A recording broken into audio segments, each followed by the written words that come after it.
Everyone knows Flappy Bird and how popular it was back in the day. For such a simple arcade game, it absolutely blew up, and one of the biggest reasons behind its success was the gameplay. But what if we reversed the whole concept? Instead of controlling the bird, you control the pipes, and your goal is to crush the birds. So let's make it. We open Unity and create a new project. I downloaded a Flappy Bird asset pack that includes all these sprites and audio files. After creating a folder and importing everything, I added the ground and set the game to portrait mode. Next, it's time to add the Flappy Bird itself.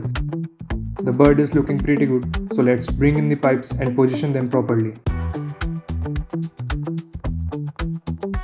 With the basic scene set up, it's time to start scripting. Let's create a scripts folder and start working on the pipe logic. First, I added a smash function that closes the pipes whenever the player presses spacebar. Then I added a game over function to the Flappy Bird script that checks whether the bird gets hit by the pipes. I added a collision box that becomes active whenever the player presses the smash button and then quickly deactivates afterward. Then I gave the bird a simple flying logic.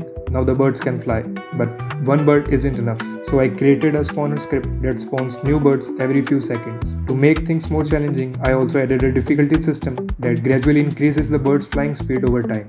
With the core gameplay working, it's time to add a score system. I added a text component, positioned it on the screen, and gave it a nice color. But before that, let's add the game background, then set the score color accordingly. For the scoring system, I created a score handler script. It has a Unity event and will also add a score count and a text component. In the function, I update the score count and the text value. I will call this event whenever a bird gets smashed, and it's working perfectly. To make the game feel more alive, I added a simple day and night cycle. Every time the player reaches a certain score, the background switches from day to night. At this point, the base game was complete.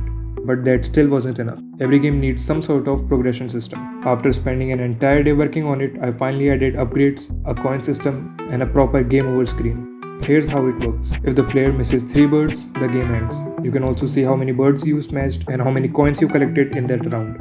For the upgrades part, it's little longer, but we have this upgrade data class that has upgrade type, level, and cost, and it contains of these 3 functions that we can call whenever we want to upgrade, get the current value, and calculate the upgrade cost. For coins, I created a coin manager class that tracks the player's coins and updates the UI whenever the value changes. After that, I added a settings menu, a play button, and a high score text that shows the player's best score. And just like that, the game is partially complete. I still wasn't happy with having only one bird, so I added few more birds, each with their own movement patterns. I also added a special golden bird that will give you bonus coins when smashed. And honestly, after adding these changes, the game became way more fun to play. Comment below what you think about the game and stay tuned for the next part where we will release it on different platforms.